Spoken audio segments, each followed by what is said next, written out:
What's up, guys?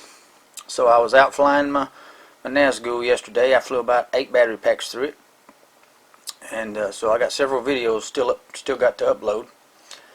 But right off the bat, I went out and broke an arm. So all the videos you see, pretty much I'll be posting. The next 4 or 5 videos was with the broken arm, and you can see it. I've done fixed it right there best I could. It broke it right there next to the frame. And what it did, it broke it from the top down, so the arm was floppy. It was like this. When you pick it up, the arm would flop down like that. The bottom piece of carbon right here was still holding, but it was broke all the way through to the bottom.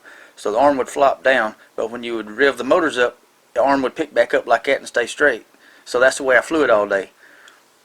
So the videos are a little shaky, but it still flew pretty good. But anyway, I got me some Gorilla Glue down last night. That stuff's amazing. I use that stuff all the time. I filled a crack full of Gorilla Glue, put some weight on it, let it sit overnight, and then I wrapped it with some electrical tape real tight.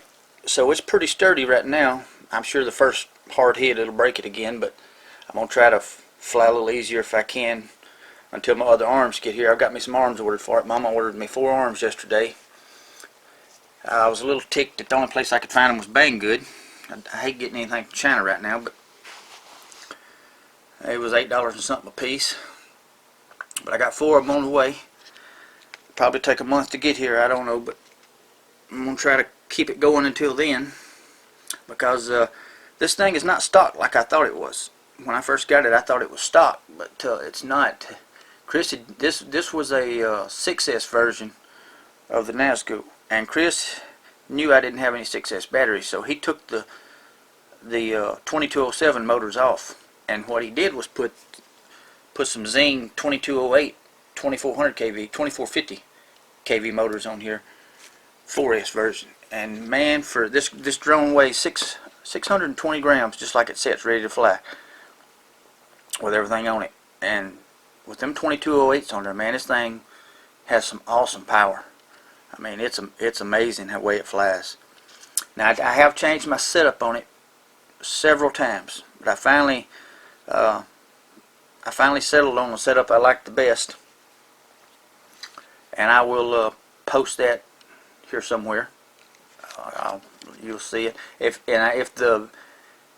Sometimes it's hard to see them little numbers on the TV, so if anybody wants pictures of it to where they can blow them up, I can email them to you. I'll leave my email address in the description down below, and you just email me if you want, and I'll send you some pictures of it to where you can blow them up and see.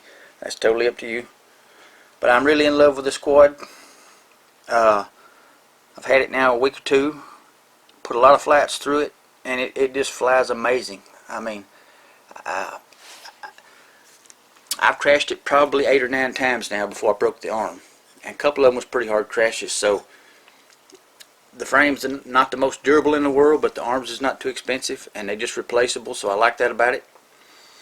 I think it's one reason it flies so good, though. It's got such narrow arms, but they're fairly easy broken. But other than that, it's held up great. I love it.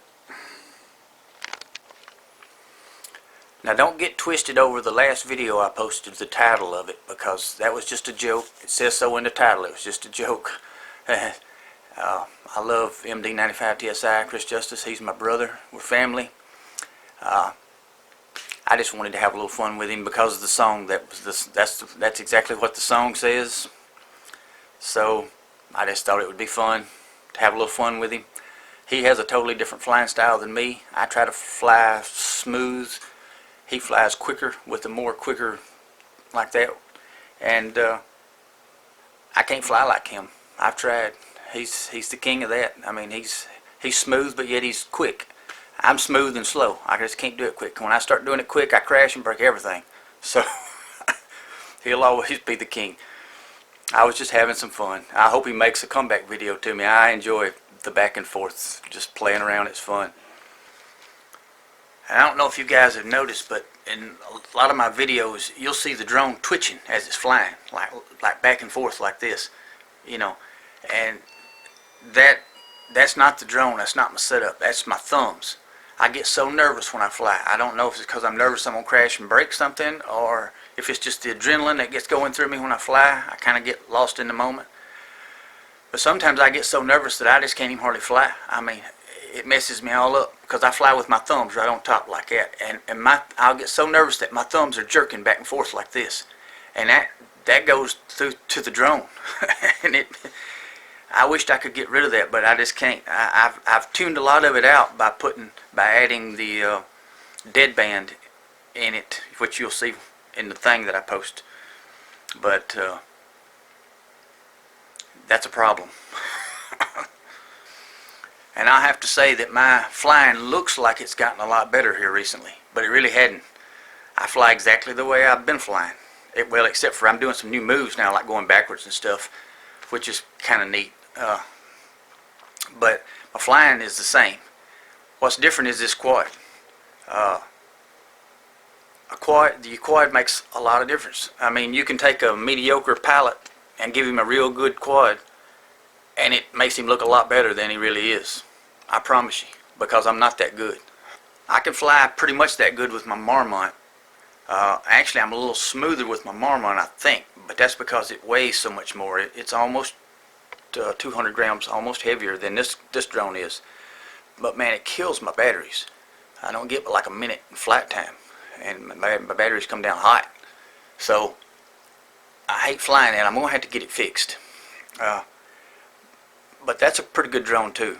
But this quad here is great. But now I can take my Basher quad out that's got an old Betaflight tune on it, and I can't fly that thing for shit. I mean, I look like a first grade amateur flying that thing and trying to do the same stuff I do with this. So a lot of it's your quad. Alright, so on my Nazgul setup, the biggest thing here is I'm running on the configuration tab, I'm running reversed props. I'm running 8K and 8K on the frequencies.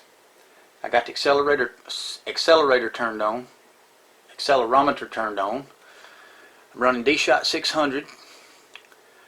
I'm running a 6.5 on the motor idle and 180 degrees on the arming so I can flip over after a crash. That's basically it on the configuration. Let's go to the receiver. Alright, on the receiver, the only thing to note here really is, like I say, I've got nervous thumbs, so I run a RC deadband of 23 and I run a yaw deadband of 23. That really helps smooth that out. I have run as high as 40 on the yaw and 30 on the RC, but I've settled on 23 and 23. Seems to be right in the middle and works the best for me. On the PIDs, I've changed these up a little bit. On the P on the roll, I'm running a 46. On the pitch, I'm running a 50, and on the yaw, I'm running 27. And on the I, I'm running 59 on the roll, 63 on the pitch, and 63 on the yaw. And on the D, I'm running a 32 on the roll, 34 on the pitch. The D minimum is 18 on the roll and 20 on the pitch. And on the feed forward, I'm running 50 on the roll, 47 on the pitch, and 57 on the yaw. And I'm running on the throttle boost here. I've jacked it way up to 15. I really like that. That makes a difference. What that does is when you start to do a quick move, like a flip or a roll, it really boosts the throttle up, like 15% extra. Okay. And I'm running 7.5 on the anti-gravity gain. Rates. On my RC rate, on the roll I'm running a .67. The pitch I'm running a .65, and the yaw I'm running a .65. On the super rate I'm running a .85 on the roll. The pitch I'm running a .85, and the yaw is a .75. On the RC Expo I'm running .33 all the way from top to bottom. I like a little Expo, which gives me a 647 maximum degrees on the roll, a 627 on the pitch, and a 417 on the yaw. All the rest of this is just stock. I hadn't changed anything. The filters, All I've done is slid my filters over. You see that line right there between the default and the less filtering? There's a little white line. Well, I'm 1 notch away from that, back to your left. So I think I went 2 or 3 notches over to the right. Okay, on my modes, I'm only running 3 things. I've got 2 switches hooked up, a aux 1 and a aux 3. On the aux 1, it's just my arm. When you flip one switch and it arms it. Alright, okay, and on my other aux switch, aux 3, I'm running a beeper, which is right in the middle. It's a 3-position switch. The down position is off. When you flip it up 1 position, it jumps into the beeper mode, and the motors start beeping to help you find it. Now, I'm also running on that same aux channel, aux 3, I'm also running the flip over, and I'm running it right in the middle. So what happens is, and that's the flip over. See, it's aux 3 right in the middle, same way. It's on the same switch. So when you flip it up, the motors start beeping, and that's with it not armed. But as soon as you arm it, the motors stop beeping, and it jumps right into flip over mode, and that way you can flip it over. So that's all I run, guys. That's it. That's basically everything.